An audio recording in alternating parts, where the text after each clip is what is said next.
Pitchers today rarely throw complete games. Starters get pulled in the 5th or 6th, sometimes while still throwing well. And while fans often blame the dreaded 100 pitch limit, the truth is far more interesting and a lot more strategic. In this video, we're breaking down the real reasons pitchers get pulled early. That includes the times through the order penalty, a sharp performance drop when hitters see a pitcher for the 2nd or 3rd time, fatigue-driven pitch degradation, not just pitch count, and how modern teams use data, not tradition, to decide when enough is enough. This isn't all about being soft, it's about winning games and protecting arms. Let's dive into what the numbers say. Once upon a time, starters threw complete games weekly, logging 120 to 140 pitches regularly. But as data and injuries piled up, teams realized maybe it's not smart to let a guy keep going when his velocity's dropping and his command is slipping. That's when pitch count limits became mainstream.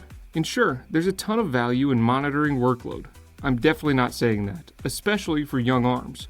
But pitch count is no longer the leading factor for the manager of your favorite team taking a starter out any longer. It's a lot more analytical than that.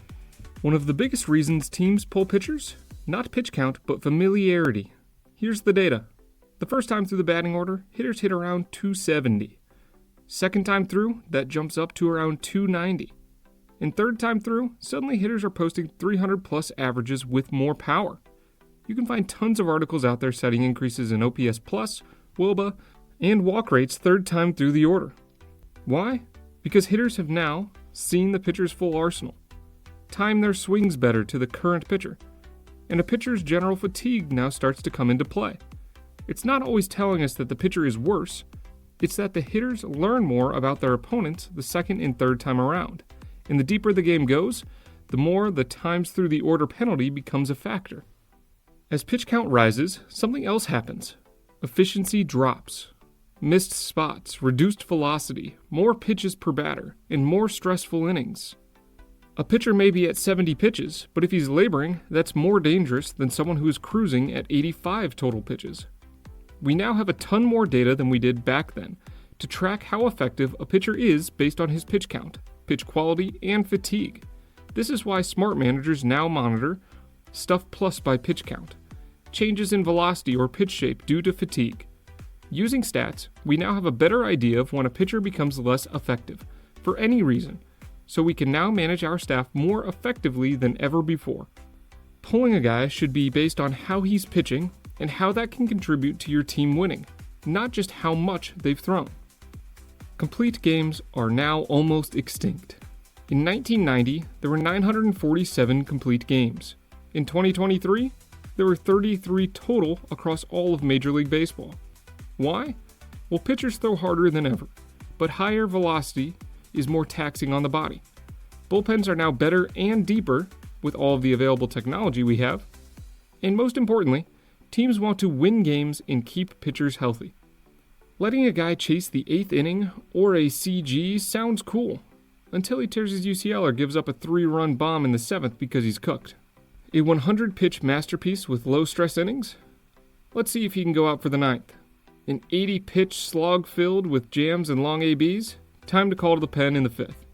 A pitcher at 90 pitches, third time through the order, and the opposing 2, 3, 4 hitters are due?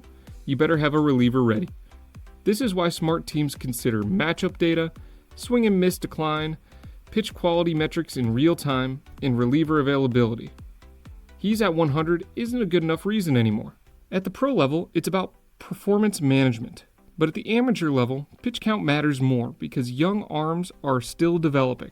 There's less medical support, and mechanics break down faster under fatigue. That's why leagues use strict pitch count rules, especially for kids and teens. But once pitchers mature and data becomes available, context begins to trump raw pitch count. In college, teams have access to more similar information to what is available in the pros. So many teams follow those same guidelines with their pitchers to maximize effectiveness. But that depends on the program. So when should you pull a starter? When he's showing signs of fatigue, as in his command is slipping or his velocity is down. When he's about to face the top of the order for the 3rd time. When his pitch quality metrics are declining. When you have a better matchup left in the bullpen, and when the context of the game, the score, the inning, or the leverage calls for it, not just because he hit 100 pitches. If you want to analyze fatigue, pitch shape, and velocity like the pros, check out Pitch Logic, the smart baseball that gives you spin rate, pitch velocity, movement patterns, and even release consistency. Use code SIMPLE for $25 off and start managing your outings the smart way. And hey, if you'd like to support Simple Sabermetrics, check out our new merch. You can find it on our website or in the store tab right here on the channel.